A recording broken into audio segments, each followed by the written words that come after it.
Hello again. So, part of the make believe that I play in my world has to do a lot with tarot, and I wanted to talk about this card, the Seven of Cups, Debauch, in the Thoth deck.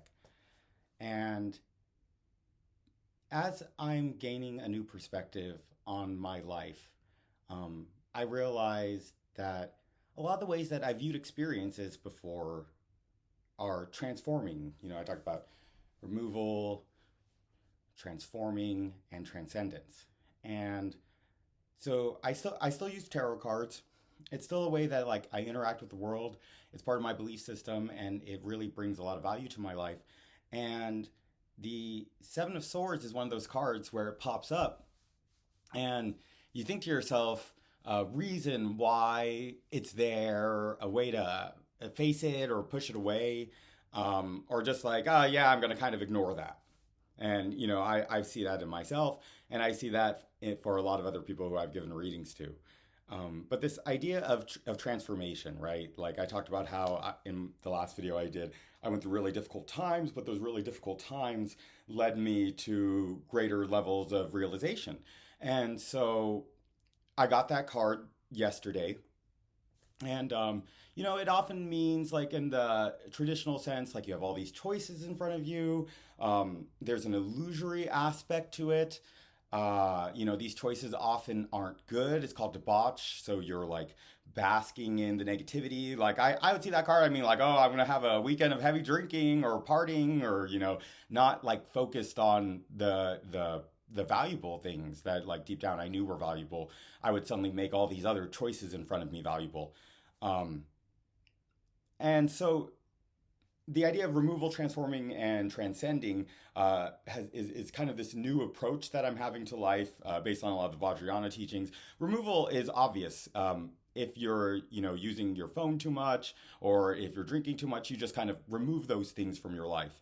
But there's something else there. This idea of having a lot of like filling your desires, where I suddenly understood because I was thinking about it and I got that card and I kind of put it out of my mind for a second, but by putting it out of my mind, it just has been sitting there. You could tell yourself not to think about something, but by telling yourself not to think about that thing, it's gonna appear in your mind over and over.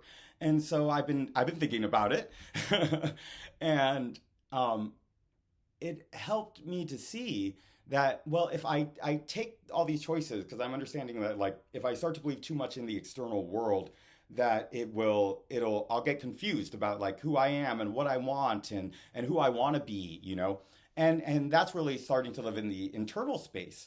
And so I, instead of looking at it like a bunch of bad choices, I suddenly realized that the transformation of it, which I think is the most valuable process for a lot of people in this three-step process of removal, transforming, and transcending, because the transforming meets us where we're at more than the transcending does. The removal is like a way to deal with it in the world around you, but transforming is a way to bring it back inside. And so, bringing these choices back inside, I realized that I have in front of me so many good choices of who I want to become and what I want to spend my time focusing on. And it creates a natural barrier. You could only essentially hold so much, you could only essentially do so much. And when you can transform all of this doing eventually into this one thing of awareness, awareness is first how you get there, and then awareness kind of is like what you are. That's usually the transcending aspect of it. You could see that even this world of illusion, which the Seven of Cups is really talking about in a lot of ways, um, even the world of illusion itself becomes a playground where you can see yourself. You could see your divine self. I'm reminded of a parable that was told by Ramakrishna to Narendra, to Swami Vivekananda, about the divine reality being like the ocean of Satchitananda, of existence, consciousness, and bliss, right? our ability to be here and to have a divine experience at all times. And he asks, Ramakrishna asks Narendra, after knowing this, that that's what the ocean is, if you were a fly, where would you want to sit, like in that ocean? And Narendra said, like on the edge, sticking your head in so that you don't get stuck in it. But Ramakrishna is like, why would you want to do that when you can, dive right in? You still maintain your consciousness. This is a part of reality. But it's you can't drown in that divine water that is all around us. And so, yeah, this what looks like a gross, like slimy muck, you realize is a connection to your divine self. And so I just wanted to share that, personal transformative look at the Seven of Cups.